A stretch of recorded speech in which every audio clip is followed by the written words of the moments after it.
Hello my dear students, Gayatri Vidya Mandir उच्च माध्यमिक विद्यालय सांचौर जिला जालौर के हमारे इस YouTube चैनल पर आप सभी का एक बार फिर से स्वागत है। प्रिय विद्यार्थियों, आज हम कक्षा 8 के विषय गणित अध्याय 10 ठोस आकारों का चित्रण इसके बारे में अध्ययन करना सीखेंगे।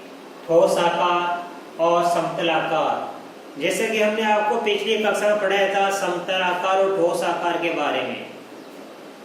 इन्हीं से द्विविमीय आकृतियां और त्रिविमीय आकृतियां बनती है। विमीय यानी भुजाएं, दो भुजा मतलब दो माप वाली, दो माप, विमा यानी माप होती है।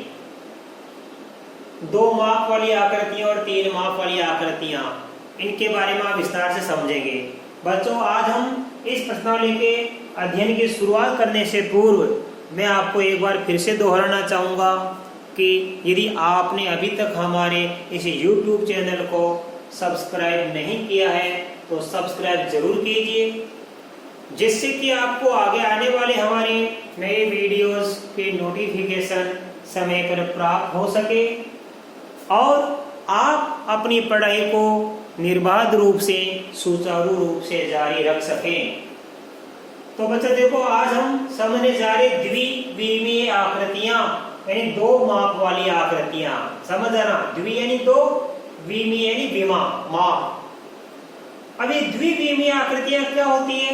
देखो बच्चों, समतल आकारों में लंबाई व चौड़ाई केवल दो मापन होते हैं। अब आपके ये भी समझ में आ गया कि समतल आकार किसे कहते हैं। समतल आकार में क्या होते हैं? दो माप होते हैं, लंबाई और चौड़ाई।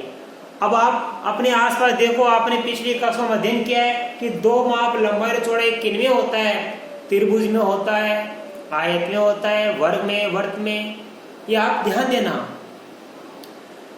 तो समतल आकारों में लंबाई व चौड़ाई केवल दो मापन होते हैं, इन्हें द्विविमीय आकृतियां कहते हैं। अब आपके समझ में आ गया कि वे समतल आकार जिनमें लंबाई व चौड़ाई केवल दो मापन होते हैं या दो ही प्रकार के मापन होते हैं, इन्हें द्विविमीय आकृतियां कहते हैं। इन्हें 2D, कैपिटल डी का मतलब होता है डायमेंशनल यानी विमीय, टू का मतलब दो, तो इसे क्या कहते हैं? द्विविमीय को अंग्रेजी में कहेंगे टू डायमेंशनल। तो इन्हें 2D से नोट करते हैं। तो द्विविमीय आकृतियों को किससे नोट करते हैं? 2D से नोट करते हैं। त्रिभुज, आयत, वर्ग, वृत्त इत्यादि यानी और ही काफी उदाहरण है, तो आपको याद भी करना है। ये दो तीन उदाहरण जरूर याद कर लेना। त्रिभुज, आयत, वर्ग, वृत्त इत्यादि द्विविमीय आकृतियों के उदाहरण है, अर्थात ये सभी 2D आकृतियों के उदाहरण है। अब देखो बच्चों, इसके बाद हम सीखेंगे नंबर 2, दूसरा बिंदु। देखिए हमारे पास क्या लिखा है, इसमें लिखा है त्रिविमीय आकृतियां। अब देखो बच्चों, इसके पहले मैं यहां पढ़ाऊंगा आपको लंबाई और चौड़ाई। जैसे हमारा एक ये आयत है, ये आयत में क्या होती है? लंबाई, और ये क्या होती है? चौड़ाई। दो ही माप होती है। ये हमारा वर्ग है, वर्ग की ये क्या लंबाई और ये क्या चौड़ाई। चूंकि वर्ग की दोनों माप समान होती है, लंबाई चौड़ाई समान माप की होती है, लेकिन हम एक को लंबाई मानेंगे, एक को, ये की दो माप हो गई है। तो यहाँ भी दो माप है, यहाँ भी दो माप, लंबाई और चौड़ाई दो ही माप होती है। ऐसा बोले तो ध्यान देना। द्विविमीय आकृति मैंने आपको बता दी कि वे समतल आकार वाली आकृतियां जिसमें लंबाई और चौड़ाई के दो मापन होते हैं, इन्हें द्विविमीय आकृतियां कहते हैं। इन्हें 2D से नोट करते हैं।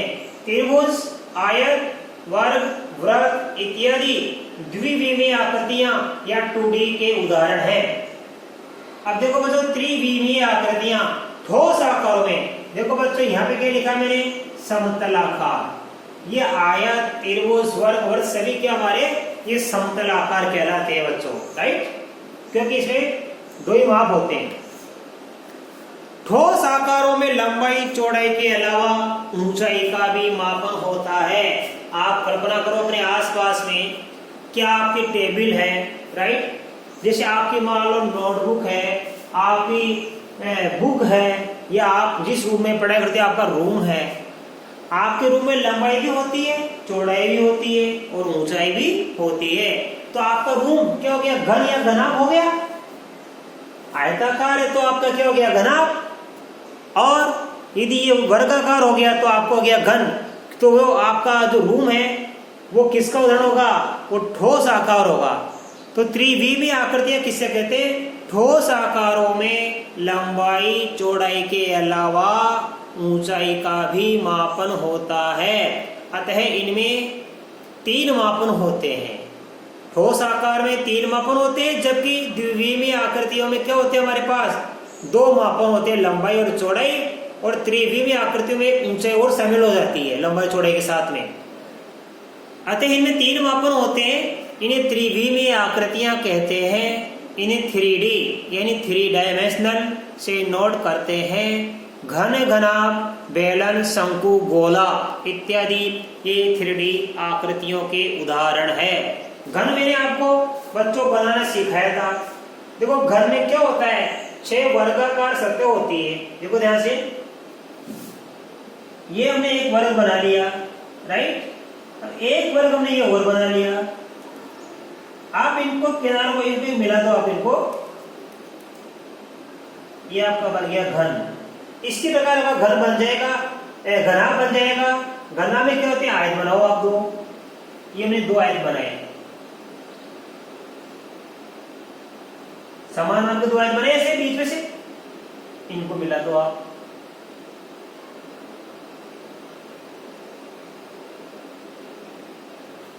राइट, ये आपका घनाभ बन गया। इसके बाद में आता है आपका, देखो ध्यान से, बेलन। बेलन का मतलब सिलेंडर, जैसे आपका पेन है, पाइप है, या कोई भी आपका जैसे कोई भी इस प्रकार की आकृति है, जिसे मान लो ये ऊपर दोनों से वर्ताकार होते हैं। ये अपना हो गया बेलन। शंकु, शंकु का उदाहरण से आपकी जोकर की टोपी है, तेल डालने का कीप होता है, आपका ये आइसक्रीम वाला जो सॉफ्टी आती है वो है ना, और मेहंदी का कोण है। इस प्रकार के ये होते हैं शंकु। तो शंकु कैसे आकृति का होता है, ऐसे इस प्रकार की आकृति का होता है, ये शंकु होता है। गोला आप जानते हो बिल्कुल, ये आपका गोला, राइट। तो ये आपका देखो ध्यान से, घन, घना, बेलन, शंकु, गोला इत्यादि क्या होते हैं, ये 3D आकृति के उदाहरण कहलाते हैं। तो अब आपके अच्छी तरह समझ में आ गया। आज हमने आपको 2 चीजें सिखाई। नंबर 1 हमने आपको सिखाया द्विविमीय आकृतियां, इनमें केवल 2 ही मापन होते हैं, लंबाई और चौड़ाई। इन्हें 2D से नोट करते हैं। त्रिभुज, आयत, वर्ग, वृत्त इत्यादि इन 2D के उदाहरण कहलाते हैं। इसके बाद हमने आपको सिखाया बच्चों त्रिविमीय आकृतियां। ठोस आकारों में लंबाई चौड़ाई के अलावा ऊंचाई का भी मापन होता है, अर्थात इसमें 3 मापन होते हैं। इन्हें त्रिविमीय आकृतियां कहते हैं। इन्हें 3D या 3 डायमेंशनल से नोट करते हैं। घन, घनाभ, बेलन, शंकु, गोला इत्यादि 3D आकृतियों के उदाहरण है, राइट। अब देखो अगला पॉइंट, ये फलक, किनारे और शीर्ष क्या होते हैं। ये जो हमारे 3 डायमेंशनल होते हैं ना, जो हमारे ये त्रिविमीय आकृति होती है, इसमें ये फलक होते हैं, किनारे होते हैं और शीर्ष भी होते हैं। जैसे मान लो मैंने एक आकृति बनाई, अब मान लो आपका एक कोई भी मान लो एक टीन शेड या पीपा है जिसको बोलते हैं। अब देखो यहाँ पे क्या करेगा, ये जो बिंदु होते हैं, ये जो बिंदु होते हैं कॉर्नर वाले बिंदु, ऐसे समझ लो आपके, ये बिंदु, ये जो हमारे ये बिंदु होते हैं, इन बिंदुओं को हम शीर्ष कहते हैं। क्या कहते हैं इनको, शीर्ष। और इनको V से नोट करते हैं। शीर्षों को किससे नोट करते हैं, जैसे मान लो हमारा ये बोर्ड है, तो ये बिंदु, ये बिंदु, वो बिंदु और ये बिंदु, इन बिंदुओं को क्या कहते हैं, हम शीर्ष कहते हैं। तो आपको शीर्षों के बारे में समझ में आ गया कि शीर्ष क्या होते हैं, आई समझ में। अब शीर्ष की पहचान आपको हो गई। इसके बाद में जो ये हिस्सा होता है बीच का हिस्सा, ये जैसे ये हिस्सा अथवा ये हिस्सा अथवा ये हिस्सा, इनको कहते हैं फलक या पृष्ठ, जिसको एफ से नोट करते हैं। किससे नोट करते हैं? एफ से। ये फलक होते हैं। इसके बाद देखो बच्चों आप किनारे, ये जो हमारी बिंदु हम जो शीर्षों को मिलाते हैं ना, ये शीर्ष ये शीर्ष, ये किनारे होते हैं। जिसमें ये किनारे, ये लाइन, ये रेखा, इन रेखा खंडों, ये किनारा, ये किनारे, ये भी किनारे। जैसे मैं आपको बता रहा हूं, ध्यान देके समझना। हमारे पास में 4 डॉट है, ठीक है। फिर मैंने ये डॉट बना दी। अब मैंने कितनी डॉट बनाई? फिलहाल मैंने 8 डॉट बनाई। देखो 1 2, अच्छे से समझना, 1 2 3 4 5 6 7 8। अब इन डॉट को मिलाऊंगा मैं, इन बिंदु को मिलाऊंगा। देखो मैंने इसको मिलाया तो ये किनारा हो गया। पहले क्या थी? शीर्ष थे।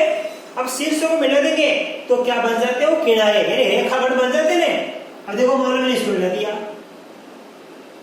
मैंने इसको मिला दिया, इसको मिला दिया, इससे मिला, देखो इनको मिला दिया, इनको मिला दिया, इनको मिला दिया और इनको मिला दिया। फिर मैंने इन शीर्षों को मिला दिया, इन शीर्षों को मिला दिया, इन शीर्षों को मिला दिया। इस प्रकार ये जो हमारा हिस्सा है, ये व्हाइट वाला हिस्सा जो बिल्कुल प्लेन, ये हमारा क्या कहलाता है? फलक। क्या कहलाता है? ये फलक कहलाता है बच्चों। बाकी जो हमने डॉट रखे थे, देखो ये डॉट मैंने लगाए थे, बिंदु मैंने लगाए थे, ये बिंदु 4 8, राइट। तो अब आपके समझ में आ गया। इनको क्या कहेंगे हम? शीर्ष। इनको क्या कहेंगे हम? शीर्ष कहेंगे। और इन बिंदु को, इन शीर्षों को मिलाया, आए समझ में? इन शीर्षों को मिलाया तो ये किनारे कहलाएंगे। ये शीर्ष V, ये फलक F और ये किनारे हमारे E, एज यानी किनारा। ध्यान देना। तो फलक, किनारे और शीर्षों के बारे में आप समझ गए कि फलक क्या होता है? ये पृष्ठ होता है जो बीच का हिस्सा होता है। ऐसे जैसे मान लो, आप ध्यान देना, आप अच्छी तरह समझना कि आपकी कोई नोटबुक है, राइट। अब नोटबुक में, ये आपकी नोटबुक है, तो ध्यान देना, ये 1 2 3 4 5 6 7 8, ये 8 क्या बिंदु शीर्ष हैं। इनको मिला दिया, किनारा 1 किनारा 2 किनारा 3 4 5 6 7 8 9 10 11 12, ये 12 किनारे हुए। तो ये क्या? पृष्ठ, ये भी पृष्ठ, और ये सब बीच वाला ये पृष्ठ, ये भी पृष्ठ और ये भी पृष्ठ। आपके समझ में आया? अच्छे से समझना। तो ये जो उदाहरण दिए गए, इनको बड़ा अच्छे से आपको समझना है। जैसे आप देखिए, आप ये आकृति है, ये इसका पृष्ठ है और ये भी इसका पृष्ठ है, राइट। अब ये किनारा, यहां से ये किनारा, देखो 1 2 3 4 5 6 7 8, ये 8 बिंदु क्या है? ये 8 बिंदु इसके शीर्ष कहलाएंगे बच्चों, राइट। अब इन शीर्षों को मिलाएंगे, किनारा 1 2 3 4। अब देखो ये पृष्ठ, ये पृष्ठ, ये भी पृष्ठ है और ये भी पृष्ठ है, ये भी पृष्ठ और ये भी पृष्ठ। तो आपके समझ में आ गया, अच्छे से समझ में आ गया कि शीर्ष क्या कहलाते हैं। इन बिंदुओं को हम क्या कहते हैं? शीर्ष। और बिंदुओं को मिलाने से जो हमारे रेखाखंड बनते हैं उनको हम किनारे कहते हैं। आए समझ में? किनारों और बिंदुओं से मिलकर जो हमारे रेखाखंड और जो बीच का हिस्सा बनता है, ये कहलाता है हमारा क्या? फलक। अब ये आपके अच्छी तरह समझ में आ गया। किनारे, फलक और शीर्षों के बारे में आप समझ गए। अब देखो बच्चों, इनमें संबंध होता है। किसी भी हमारी जो एक त्रिविमीय आकृति होती है, उसमें संबंध होता है फलक, शीर्ष और ये किनारों में संबंध होता है निश्चित अनुपात। किसी भी आकृति के फलक और शीर्ष, इन दोनों का जोड़ किनारे और 2 के योग के बराबर होता है। ध्यान देना, सूत्र आपको जरूर याद करना। इंपॉर्टेंट है बच्चों। ओइलर सूत्र बोलते हैं इसको। ओइलर सूत्र याद करना, F प्लस V बराबर E प्लस 2। इसका मतलब F का मतलब फलक प्लस शीर्ष बराबर किनारे। इसका मतलब ये है किसी भी त्रिविमीय आकृति में फलकों की संख्या और शीर्षों की संख्या का योग सदैव किनारे तथा 2 के योग के बराबर होता है। यदि किनारों की संख्या में 2 जोड़ देंगे तो यह योगफल किसके बराबर होता है? फलकों और शीर्षों की संख्या के योग के बराबर होता है। ठीक है बच्चों। अब देखो इसके बाद में आप कोई आकृति आपके आएगी, अभी जैसे प्रश्न पढ़ाऊंगा कल आपको, तो समझना इन चीजों को, समझना, अध्ययन करना है इनका। किसी भी आकृति के 3 भाग होते हैं, ऊपरी भाग, पार्श्व यानी बिल्कुल साइड वाला हिस्सा। जैसे मान लो ये हमारी भी आकृति है, ये मैंने ऐसे रखी है, तो ये ऊपरी भाग है, जैसा ये वैसा ये होगा। ये हमारा सामने का भाग है, तो जैसा ये वैसा ये होगा। और ये हमारा क्या, पार्श्व पृष्ठ, साइड वाला। इस साइड के भाग को कहते हैं पार्श्व पृष्ठ, ऊपर के भाग को ऊपरी भाग, और नीचे इस सामने के भाग को कहते हैं सामने का भाग। ठीक है। तो किसी भी आकृति के 3 भाग होते हैं, ऊपरी, पार्श्व और सामने।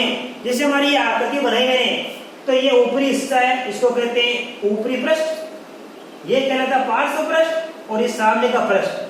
तो ये इससे भी आपको तरीके समझ है। जैसे मान लो कोई भी आ जाए, अब मेरी ये हमारी मार्कर है, अब कोई बोले इसका ऊपरी पृष्ठ कैसा है, तो ऊपरी पृष्ठ आपका ये है इस प्रकार का। कोई बोले इसका ये पार्श्व पृष्ठ कैसा है, तो पार्श्व पृष्ठ दिखाना पड़ेगा। और फ्रंट हमारा ऐसा है, बिल्कुल ये बेलनाकार, ये फ्रंट कैसा है, बेलनाकार। तो आपको समझ में आ गया, किसी भी आकृति के 3 पृष्ठ होते हैं, हमारे ऊपरी पृष्ठ, ये पार्श्व पृष्ठ, और ये क्या हो गया, सामने का पृष्ठ। तो आपको सीखना है द्विविमीय आकृतियां, लंबाई व चौड़ाई 2 मापन होते हैं। त्रिविमीय आकृतियां, इसमें लंबाई चौड़ाई के अलावा ऊंचाई का भी मापन होता है, यानी 3 मापन होते हैं। इन्हें 2D से और इन्हें 3D से नोट करते हैं। 2D 2 dimensional, 3D 3 dimensional. उदाहरण दे रखे हैं, त्रिभुज, आयतवर्ग, ये हमारे द्विविमीय आकृति के उदाहरण है। घन, घनाभ, बैलेंस अंको, ये हमारे त्रिविमीय आकृति के उदाहरण है। फलक, किनारे व शीर्ष मैंने आपको समझा दिए कि ये फलक, किनारे, शीर्ष क्या होते हैं। और ओइलर सूत्र बनता है त्रिविमीय आकृतियों में कि किसी भी आकृति में ये फलकों की संख्या और शीर्षों की संख्या का योग किनारे और उसके 2 के योगफल के बराबर होता है। ठीक है बच्चों। अब आप, मैं आशा कर सकता हूँ आपको अच्छी तरह ये आज इनका बेसिक समझ में आया होगा। इसके बाद पर्सनली मैं आपको कल के वीडियो में सिखाऊंगा। तब तक के लिए आप सभी को बहुत बहुत धन्यवाद।